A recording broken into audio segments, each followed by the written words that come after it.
Hello दोस्तों, मैं प्रशांत शर्मा आप सभी का स्वागत करता हूं आपके YouTube channel PK math academy पर। कैसे हैं आप सभी लोग? उम्मीद करता हूं सब अच्छे होंगे, स्वस्थ होंगे, लाजवाब होंगे। आज हम लेकर आए हैं फिर से आपके लिए रेलवे ग्रुप डी का एक शानदार और बेहतरीन सा प्रैक्टिस सेट। ये प्रैक्टिस सेट आपका रेलवे ग्रुप डी नहीं बल्कि रेलवे के सभी एग्जाम के लिए बहुत ही महत्वपूर्ण है। चाहे वो आपका रेलवे ग्रुप डी हो, रेलवे एनटीपीसी हो या एएलपी हो या कोई भी एग्जाम हो आपका रेलवे का, सभी एग्जाम के लिए बहुत ही महत्वपूर्ण रहने वाला है आज का प्रैक्टिस सेट। तो ध्यान से कीजिएगा भाई। तो जो बच्चा नया आया है उन बच्चे से विनती है हाथ जोड़कर कि भाई चैनल को सब्सक्राइब करे और बेल की घंटी को प्रेस करे। इसमें आप ही का फायदा है। फायदा यह है, अगर आपने हमारे चैनल को सब्सक्राइब कर लिया और बेल की घंटी को प्रेस कर लिया, आपको हमारी वीडियो की इन्फॉर्मेशन सबसे पहले मिलती रहेगी। ठीक है भाई। वीडियो अच्छी लगे तो वीडियो को लाइक कीजिएगा और एक प्यारा कमेंट भी कर दीजिएगा। तो करते हैं भाई आज के प्रैक्टिस का पहला सवाल। ये रहा भाई पहला सवाल आपके सामने। ये रहा भाई पहला सवाल आपके सामने भाई। सवाल में कहा गया है भाई 2100 के 2/7, 2100 के 2100 के 2/7 भाग के 40% के 25% का मान क्या होगा? हमने आपको बताया था बार बार, जहाँ भी आपको का की के कुछ भी दिख जाए, का की के दिख जाए, उसका मतलब क्या होता है? गुणा। तो 2100 के यानी कि गुणा 2/7 भाग के 40%। 40% क्या होता है आपका फ्रैक्शन में? 2/5। 40% क्या होता है आपका? 2/5। 25% क्या होता है आपका? 1/4। 2 दूनी 4, 4 से 4 काट दिया भाई। 7 से काटो भाई, 7 से 21 कितनी बार? 300 बार। अब काटो 5 से भाई, 5 जाएगा कितनी बार? 5×6 = 30 जाएगा 60 बार। तो 60 होगा इसका भाई सही आंसर। ऑप्शन नंबर ए होगा इसका सही आंसर। ठीक है भाई। करते हैं भाई नेक्स्ट क्वेश्चन।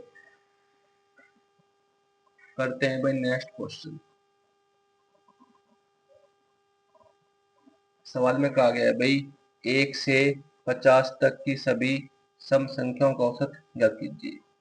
1 से 50 तक की सभी सम संख्याओं का औसत ज्ञात कीजिए। अगर हमें 1 से 50 तक पहली और आखिरी सम संख्या पता चल जाए तो हम बड़ी आसानी से ज्ञात कर सकते हैं इनका औसत। तो 1 से 50 तक पहली संख्या क्या है आपकी? सम संख्या 2। आखिरी नंबर कौन सा आएगा? 50। 50 भी क्या आपका सम संख्या। हमें निकालना है क्या? इसका औसत। तो औसत क्या होता है आपका? कुल योग बटा कुल संख्या।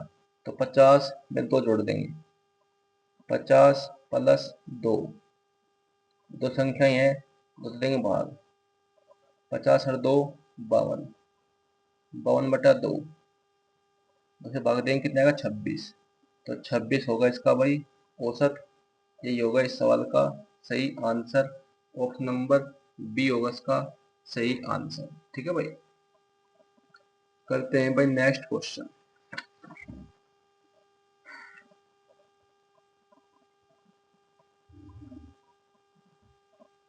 सवाल में कहा गया है भाई 4 क्रमागत संख्याओं का औसत 35.5 है। इन संख्याओं में सबसे बड़ी संख्या ज्ञात कीजिए। बहुत ही बड़ा सवाल है भाई, most important. Railway group D, railway NTPC या कोई भी एग्जाम हो आपका रेलवे का, हम बताएंगे इसकी आपको 2 ट्रिक। एक बताएंगे, हम बताएंगे सर की आपको 2 ट्रिक बताएंगे। पहली ट्रिक क्या है आपकी? हमें दिया क्या है? 4 क्रमागत संख्याएं, 1 2 3 4, 4 क्रमागत संख्याएं हैं। इनका औसत हमें क्या दिया? 35.5। औसत क्या होता है आपका? बीच वाली संख्या। औसत क्या होता है आपका? बीच वाली संख्या। 2 नंबर इधर से छोड़े, 2 नंबर इधर छोड़ दिए, जो बीच वाला ये नंबर है, ये क्या होता है आपका औसत। हाँ, ये क्या दिया है हमें? 35.5। 35.5 किसके बीच आता है? 35 और 36 की, ये नंबर 35, ये नंबर 36, भाई इसके बीच में तो आता है 5, यहाँ क्या आएगा आपको 37, इसके इकट्ठा क्या आएगा 34। क्या पूछा हमने सवाल में कि इन संख्याओं में सबसे बड़ी संख्या क्या होगी, तो इन चार में सबसे बड़ी संख्या क्या क्या आपकी भाई 37, तो 37 होगा इसका भाई सही आंसर। एक ट्रिक तो भाई ये है भाई, ये ट्रिक तो भाई सभी को ही पता होगा। अब बताएंगे हम इसकी दूसरी ट्रिक, और ट्रिक अच्छी लगे तो वीडियो को जितना भी हो सके इतना शेयर कर दीजिएगा अपने भाइयों मित्रों में जो भी तैयारी कर रहा है रेलवे एग्जाम की। तो दूसरी ट्रिक क्या कहती है, जितनी भी क्रमागत संख्या दी होती है, जितनी भी क्रमागत संख्याएं या लगातार संख्या दी होती है, जैसे कि यहाँ पर चार क्रमागत संख्या दी हुई है, भाई चार क्रमागत संख्या को हमें क्या दिया 5.5 दिया है, चार क्रमागत संख्या को हमें क्या दिया 5.5। जितनी क्रमागत संख्या दी होती है उसमें से करते हैं हम एक माइनस, क्या करते हैं भाई एक माइनस, तो चार में से एक गया तीन, चार में से एक गया तीन, तीन का कर देंगे हम आधा, तीन का आधा क्या होता है आपका 1.5, यानी कि 1.5। तो जो औसत होता है, अगर मैं याद करना हो क्या बड़ी संख्या, तो जो आता है यहाँ पर आधा, जो आधा आया है उसमें एक ये जोड़ देंगे औसत में, तो आपका क्या क्या आ जाएगी बड़ी संख्या। तो 35.5 प्लस 1.5, 35.5 प्लस 1.5, 35.5 प्लस 1.5 क्या होता है आपका 37। अगर आपसे क्या पूछे बड़ी संख्या तो इसमें जोड़ देंगे, और आपसे क्या पूछे कि सबसे छोटी संख्या क्या होगी, तो 1.5 कर देंगे माइनस, लेकिन आपसे क्या पूछा है बड़ी संख्या, वो होगा आपको 37। ठीक है भाई, एक ट्रिक तो ये थी भाई, एक ट्रिक ये है, आपकी मर्जी है, आप कोई भी ट्रिक से कर सकते हैं सवाल, आंसर आपका सेम ही आएगा। तो ऑप्शन नंबर ए होगा इसका सही आंसर। ठीक है भाई, करते हैं भाई इसी ट्रिक पर आधारित एक और क्वेश्चन इसी टाइप का।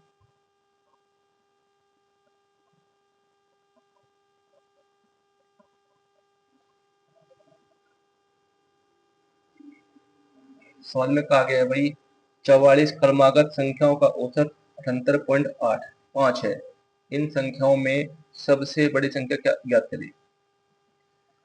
44 क्रमागत संख्याओं का औसत हमें क्या दिया 78.5,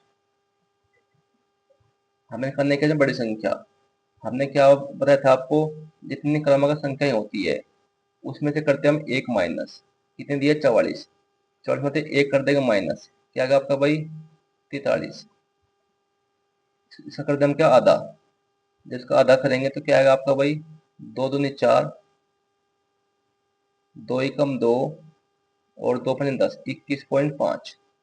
हमें चाहिए क्या बड़ी संख्या, तो जो 21.5 आया है इसमें जोड़ देंगे औसत में, तो आपकी क्या जाएगी भाई बड़ी संख्या, 21.5 जोड़ दो 78.5 प्लस 21.5, 5 से 5 10 जीरो हंसलेगा एक, 8 रखे 9 10 जीरो हंसलेगा एक, अर्थात तो 9 9 एक 10, क्या आएगा 100, 78.5 प्लस 21.5 क्या आएगा आपका भाई 100, 100 होगी भाई इसमें सबसे बड़ी संख्या। अगर आपसे क्या पूछता कि सबसे छोटी संख्या क्या होगी, तो इसमें से करते हम क्या 21.5 करते माइनस, तो आपकी क्या आती छोटी संख्या, लेकिन सवाल में आपसे क्या पूछा है सबसे बड़ी संख्या, तो वो क्या होगी आपकी 100। ऑप्शन नंबर सी होगा इसका सही आंसर। ठीक है भाई, करते हैं भाई नेक्स्ट क्वेश्चन। सभी सवाल आपके प्रीवियस ईयर क्वेश्चन है, रेलवे एग्जाम पूछे गए हैं भिन्न भिन्न एग्जामों में, तो सभी सवाल बहुत इंपॉर्टेंट है भाई। करते हैं भाई नेक्स्ट क्वेश्चन। सवाल में कहा गया है भाई यदि किसी वृत्त की परिधि 13.2 सेंटीमीटर है तो उसकी त्रिज्या ज्ञात करें। यदि किसी वृत्त की परिधि 13.2 सेंटीमीटर है तो उसकी त्रिज्या ज्ञात करें। वृत्त की परिधि का फॉर्मूला क्या होता है आपका 2 पाई आर, वृत्त की परिधि का फॉर्मूला होता है 2 पाई आर। वृत्त की परिधि में क्या दिया सवाल में 13.2 सेंटीमीटर, 2 पाई का मान 22/7 त्रिज्या में ज्ञात करनी है, बराबर 13.2। अब पॉइंट हटाया, नीचे क्या जाएगा 10। अब कट्टो से भाई 11 से कट्टो, ये काम करो 22 तक, ये 22 तक पूरा पूरा कट जाएगा। 22 का होता है कितना 132।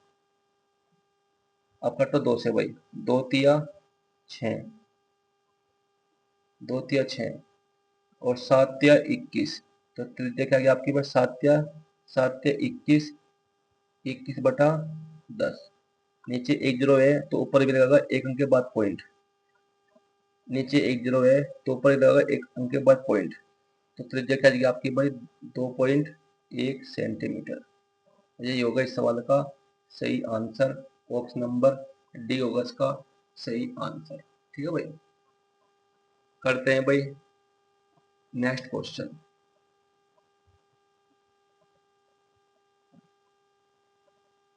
सवाल में कहा गया है भाई, यदि किसी वृत्त की परिधि 17.6 सेंटीमीटर है तो उसकी त्रिज्या कितनी है।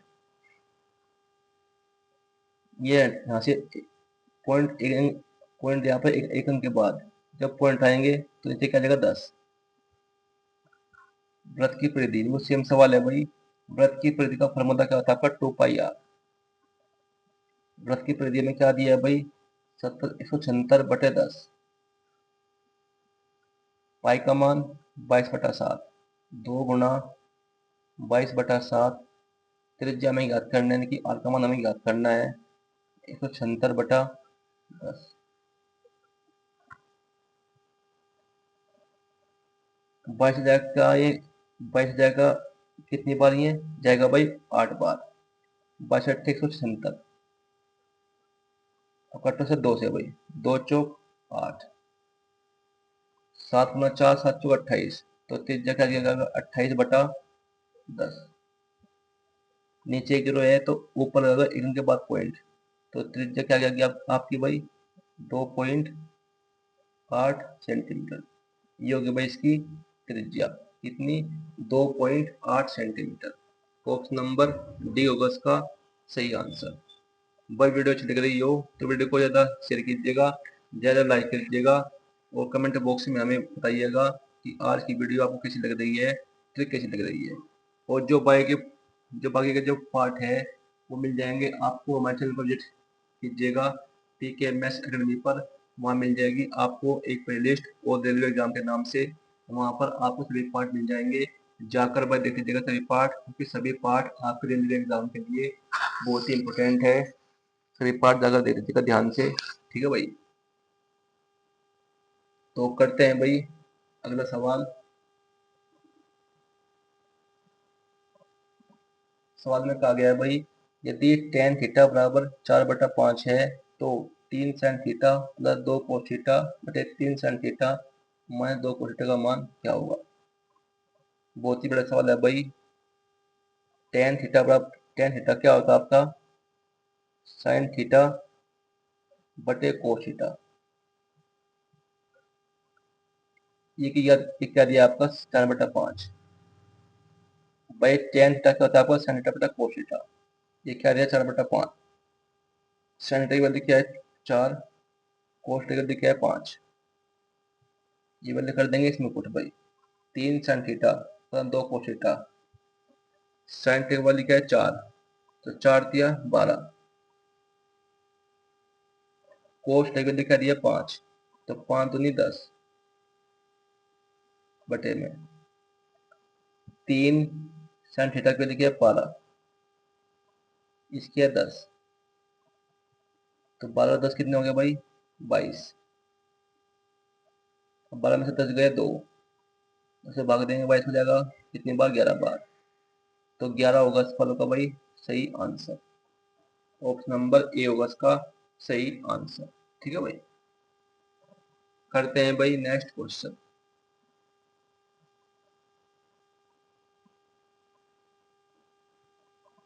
सवाल में कहा गया है भाई tan 7 डिग्री गुणा tan 23 डिग्री गुणा tan 60 डिग्री गुणा tan 60 डिग्री गुणा tan 83 डिग्री का मान ज्ञात कीजिए। बहुत ही बड़ा सवाल है भाई, most important, very very important सवाल है भाई आपके सभी रेलवे एग्जाम के लिए। इस टाइप का सवाल आपके रेलवे एग्जाम में जरूर पूछा जाता है, चाहे वो होगा कोई भी एग्जाम हो, चाहे रेलवे ग्रुप डी हो या रेलवे एनटीपीसी हो। तो कैसे करेंगे, जहाँ भी आपको कहीं 90 बनता दिख जाए, जहाँ भी आपको जोड़े में क्या बन जाए 90, उसकी वैल्यू क्या होती है हमेशा 90। तो टेन 60 डिग्री, टेन 83 डिग्री, 83 से 7 हो गए 90, जहाँ भी 90 बन जाए वो क्या होता है आपका भाई 1। ये क्या बन जाएगा भाई 1, इसके लिए क्या होगी 1, टेन 23 डिग्री, टेन 60 डिग्री, ये भी क्या बनेगा भाई 90, तो इसके लिए भी क्या गया आपके 1। तो 1 गुणा 1 1 होगा, ten 60 degree, ten 60 degree, ten 60 degree का मान होता है आपका वर्गमूल 3, टेन 60 डिग्री होता है आपका वर्गमूल 3, तो 1 गुणा वर्गमूल 3, तो क्या का आपका आंसर भाई वर्गमूल 3। ये होगा भाई सवाल का सही आंसर, ऑप्शन नंबर सी होगा इसका सही आंसर। हमने क्या बताया आपको, जब भी आपके एग्जाम में इस टाइप का कोई सवाल दिख जाए तो आपको क्या करना है, जहाँ भी आपको कहीं 90 बनता दिख जाए उसकी वैल्यू में क्या होती है 1। तो टेन 7 टेन 83, 83 7 होगा 90, 90 बन रहा है तो इसके लिए क्या होगी 1, 23 और 67, ये क्या बन जाए ना 90, इसके लिए भी क्या होगा आपके 1। तो 1 गुणा 1 1 गुणा टेन 60 का मान होता है बप्पा वर्गमूल 3, तो वर्गमूल 3 गुणा 1 बराबर क्या आएगा वर्गमूल 3, वर्गमूल 3 ही होगा इसका सही आंसर, ऑप्शन नंबर सी होगा इसका राइट आंसर। ठीक है भाई, करते हैं भाई नेक्स्ट क्वेश्चन।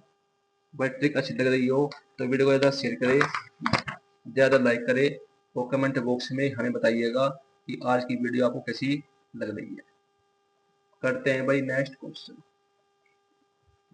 सवाल में कहा गया है भाई, साधारण ब्याज पर 600 रुपए की राशि 4 वर्ष में 840 रुपए हो जाती है। जहाँ ब्याज क्या आता है भाई हो जाती है, वो क्या होता है आपका मिश्रण, वो क्या होता है आपका भाई मिश्रण। साधारण ब्याज की समान दर पर 1500 रुपए की राशि कितने वर्षों में 21 रुपए हो जाएगी। क्या आपका है भाई साधारण ब्याज की समान दर पर, यानी कि हमें सबसे पहले हमें ज्ञात करने क्या दर, दर कैसे ज्ञात करेंगे भाई, 600 रुपए की राशि 4 वर्षों में 840 रुपए हो जाती है। ये क्या आपका भाई मिश्रण, ये क्या आपका भाई मिश्रण, जहाँ भी क्या आता है भाई हो जाती है वो क्या होता है आपका मिश्रण, ये आपका मूलधन। तो ब्याज ब्याज ब्याज की कितने का ब्याज कितने का होगा भाई 600, तो आपका मूलधन, ये आपका मिश्रण। तो ब्याज कितने का मिलेगा 240 का, भाई 840 माइनस 600 क्या आएगा आपका 240, आएगा ब्याज। मूलधन में क्या दिया 600 रुपये, दर हमें ज्ञात करनी है, समय क्या दिया 4 वर्ष बटे में 100। अब 2 जीरो से 2 जीरो खत्म कर दी, 6 चौक 24, 24 जाए कितनी बार 10 बार, तो दर कितनी आ गई आपकी 10%। ठीक है भाई। अब सवाल में कहा है कि अब सवाल में क्या कहा है आगे, साधारण ब्याज की समान दर पर 10% की दर पर 1500 रुपए की राशि कितने वर्षों में 21 रुपए हो जाएगी। जहां भी कहते हो जाएगी वो क्या आता है आपका मिश्रण, ये आपका मूलधन, ये आपका क्या मिश्रण। तो ब्याज कितने का मिलेगा भाई 2100 माइनस 1500, 2100 माइनस 1500 क्या बचेगा आपका 600, 600 क्या होगा ब्याज, 600 का ब्याज। मूलधन में क्या दिया 1500 रुपए,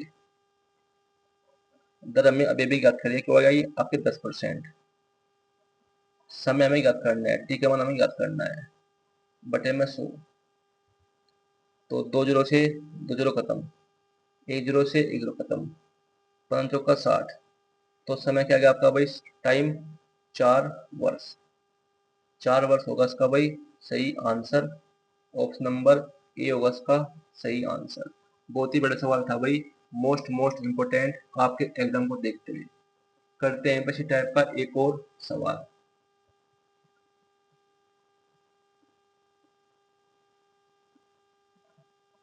सवाल में कहा गया है भाई, साधारण ब्याज पर 800 रुपए की राशि 6 वर्ष में 1000 रुपये हो जाती है। वो जहां भी आ जाए आपका हो जाती है, वो क्या होता है आपका मृतधन। साधारण ब्याज के समान दर पर 300 रुपए की राशि कितने वर्षों में 400 रुपये हो जाएगी। ये क्या आपका मृतधन। बिल्कुल सेम सवाल है भाई, सेबी से करेंगे। ये आपका मूलधन, ये आपका मृतधन। तो ब्याज कितने का मिलेगा भाई, 1000 माइनस 800 कितना मिलेगा 200। 200 को होगा क्या आपका ब्याज।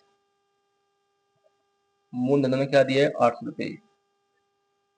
दर हमें याद करने हैं सबसे पहले। समय क्या दिया 6 वर्ष और बटे में 100। 2 जीरो से 2 जीरो खत्म। ठीक है भाई।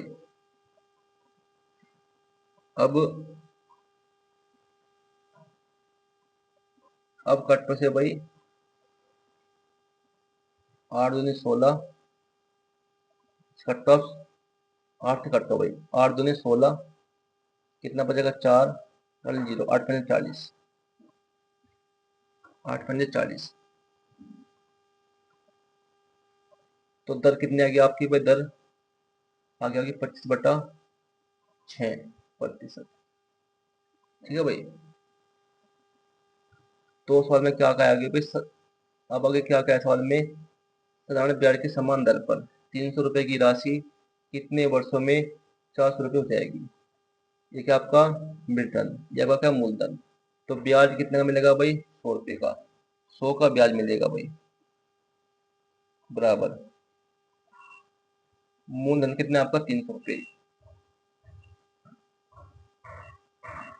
दर हमें अभी भी आती है कि वो क्या है 25/6, 25/6। समय में याद करना है भाई। तो 2 जीरो से 2 जीरो खत्म हो गए भाई, 3 दूनी 6 हो गया, 25 चौका 100 हो गया, 4 दूनी 8। तो समय क्या आएगा आपका भाई 8 वर्ष। 8 वर्ष होगा इसका भाई इस सवाल का सही आंसर। ऑप्शन नंबर सी होगा इसका सही आंसर। ठीक है भाई। तो भाई आज के लिए इतना ही। वीडियो कैसी लगी आपको हमें कमेंट बॉक्स में बताइएगा। और जो बाकी के पार्ट हैं आप हमारे चैनल पर विजिट कीजिएगा पीके मैथ्स एकेडमी पर।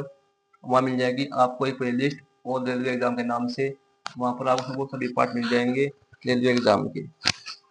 तो जाकर देख लीजिएगा सभी पार्ट, क्योंकि सभी पार्ट आपके रेलवे एग्जाम के लिए बहुत ही इंपॉर्टेंट है।